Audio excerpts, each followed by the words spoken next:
And in this part of the video tutorial we will make the button with closed knot stitches. The way they increase the second round for the button together with closed knot stitches, I found it a little bit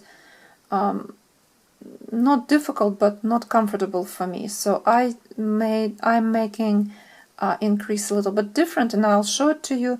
So because I really didn't like the way this flower turned out, so I wanted to have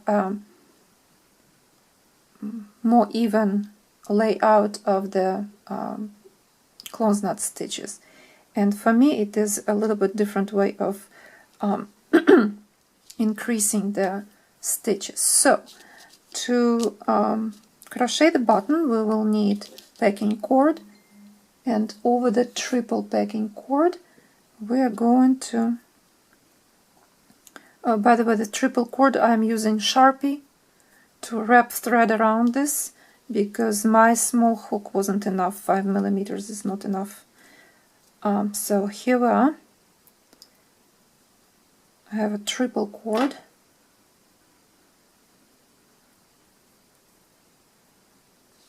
And over this cord I will crochet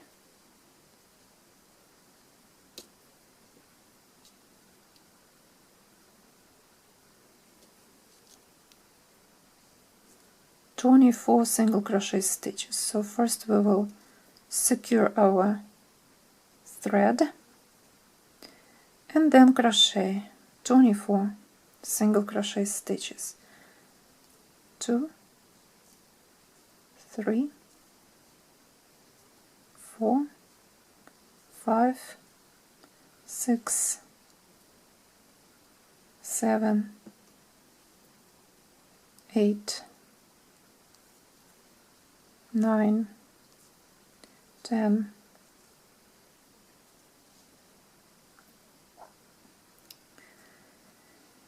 11, 12, 13, 14,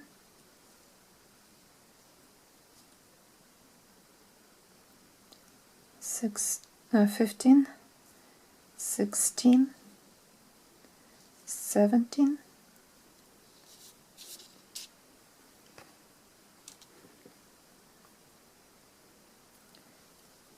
18,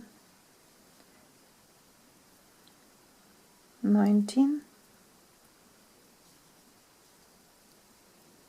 20, 21,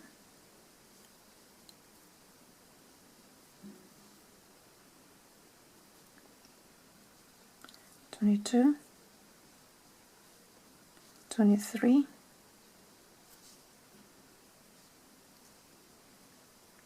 and 24. So make sure that all your two parts of the packing cord are meeting at the same place on the back. Make your slip stitch into the first stitch of the round. Make slip stitch and chain 1. This is when we will ready to crochet the rest of the button. Now you can easily cut the thread, this right here. It would be nice if I'll have my scissors around.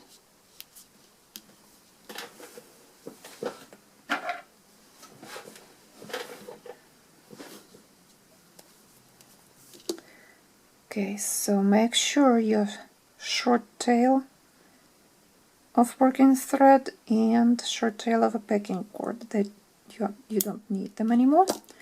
Just cut that off, and from now on we will crochet the second round, pick up packing cord over the single cord what is left. We'll crochet. First we have to make 4 single crochet stitches. 1, 2, 3, and 4, and the 4th stitch and 3rd stitch I made together in one. Make sure that your packing cord here is looking neat, not sticking out. And after that we have to make clown's knot stitch, which has a different name in the book.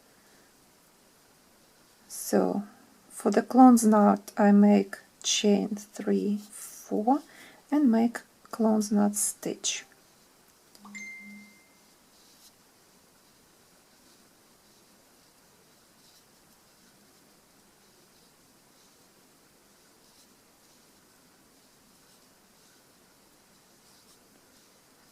I wrap my thread up to 9 times.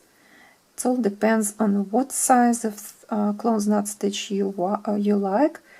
You can make it on 4, chain of 4, chain of 5 or 3.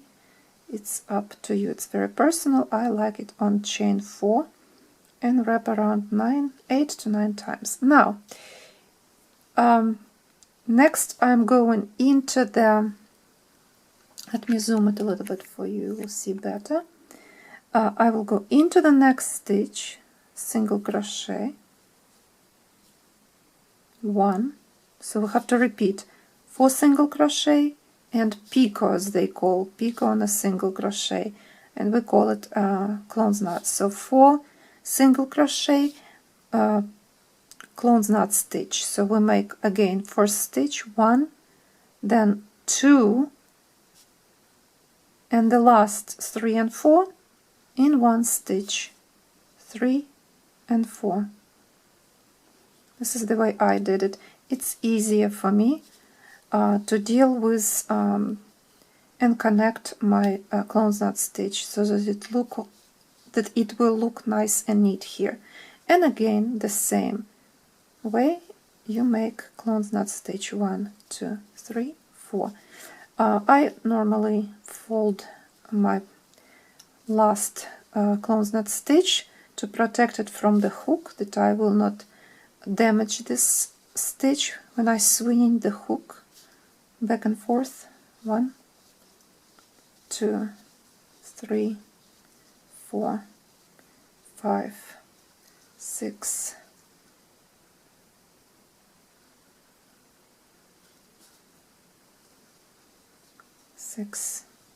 7, 8 and 9.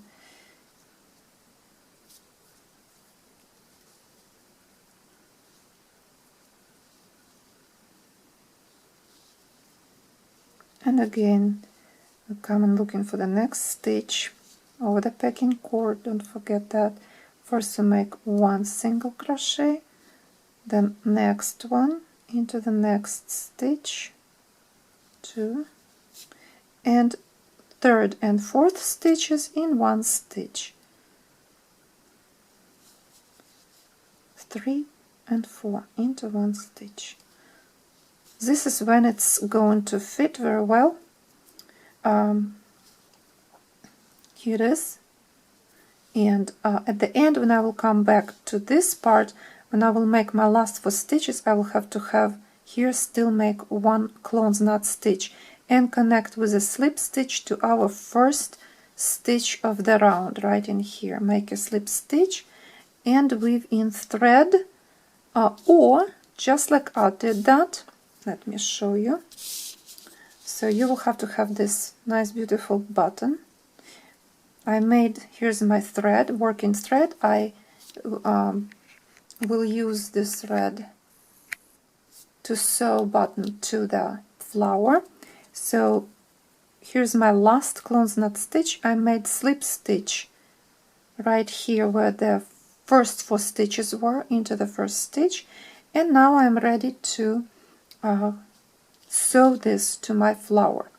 Also on the back, if you can see, I took care of my packing cord, the one that was we picked up for the height of the stitches to bring up the packing cord from the bottom up, and then the last the packing cord that was here at the end, I sewed it to this small area and cut that off.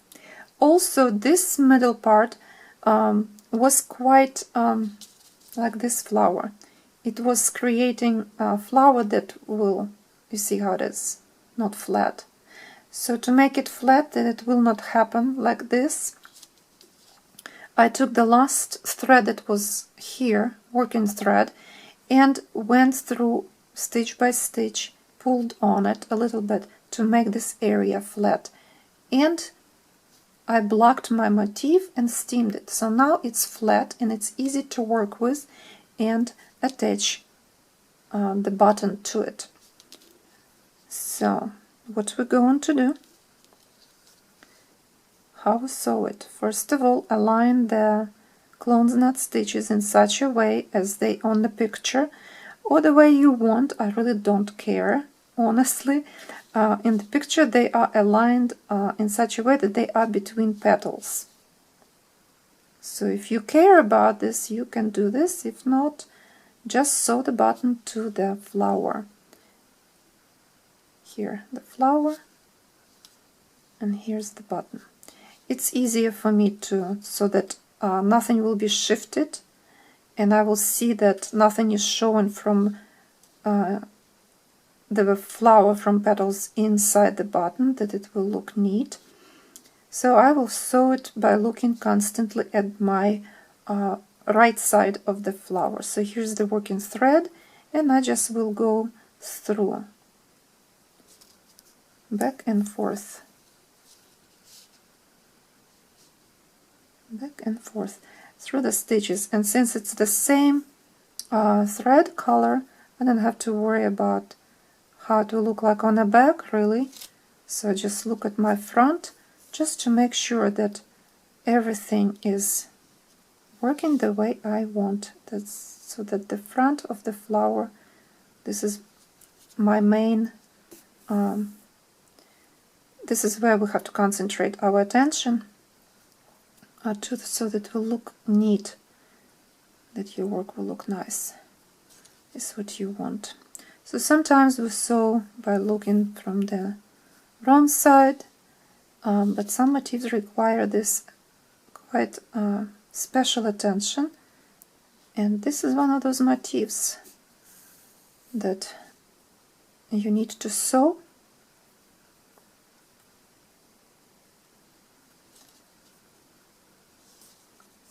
by looking at the motif on its right side. So here we are. So continue sewing this way. Try not to poke your fingers.